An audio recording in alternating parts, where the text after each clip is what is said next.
नमस्कार, बहुत बहुत स्वागत है आपका। मैं हूं आपके साथ ऋतु ज्ञानवानी। आप देख रहे हैं न्यूज़ 18 का डिजिटल प्लेटफॉर्म।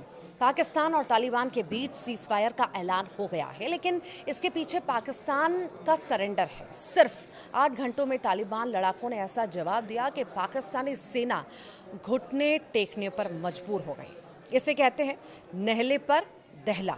पाकिस्तानी फौज ने सोचा था कि वे फाइटर जेट भेजकर ड्रोन से बम गिराकर तालिबान लड़ाकों को डरा देंगे। उन्होंने इसका दुस्साहस भी किया, काबुल में 2 बम गिराए, लेकिन फिर तालिबान ने ऐसा पलटवार किया कि पाकिस्तानी फौज घुटने टेकने को मजबूर हो गई। अफगानिस्तान से मिली जानकारी के मुताबिक सिर्फ 8 घंटे में ही पाकिस्तानी सेना सीज फायर के लिए गिड़गिड़ाने लगी और उसे तालिबान की शर्तों पर ही जंग रोकनी पड़ी। तो फिर ऐसा हुआ क्या, ये भी सवाल होगा। दरअसल डोलो न्यूज़ ने आधिकारिक सूत्रों के हवाले से बताया कि बुधवार सुबह पाकिस्तानी फौज ने अफगानिस्तान के स्पिन बुल्डक इलाके में बमबारी की। इसके बाद तालिबान की सिक्योरिटी फोर्स ने करारा जवाब दिया और पाकिस्तानी सेना को भारी नुकसान पहुंचाया।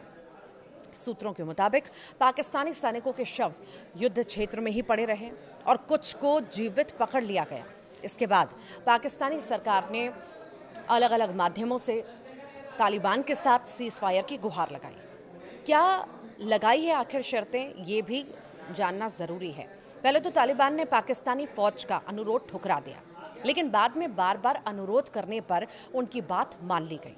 हालांकि शर्त भी लगा दी है कि अगर इस तरह का फिर कोई अटैक हुआ तो जवाब और भी ज़्यादा भयानक होगा।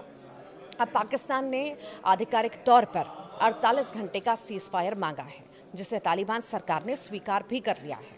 तालिबान की ओर से कहा गया है कि सीज फायर के दौरान स्थिति की निगरानी की जाएगी, लेकिन ये स्पष्ट किया गया है कि अगर सीमा उल्लंघन जारी रहे तो तालिबान तुरंत जवाब भी देगा। तालिबान सरकार ने क्या बताया है, ये भी जान लीजिए। अफगानिस्तान सरकार ने कहा है कि हमले में पाकिस्तानी फौज को भारी नुकसान पहुंचा, उनके कई जवान मारे गए।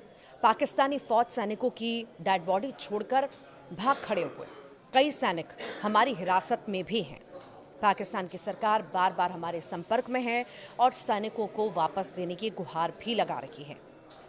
पाकिस्तान को डूरन लाइन का सम्मान करना चाहिए। अगर वे फिर ऐसी हरकत करते हैं तो तुरंत और करारा जवाब भी दिया जाएगा। आप क्या सोचते हैं इस पूरे मुद्दे को लेकर के, जिस तरह का जवाब अफगानिस्तान के द्वारा दिया गया है और उसके बाद पाकिस्तान घुटनों पर आ चुका है? ज़रूर बताइएगा कमेंट बॉक्स में।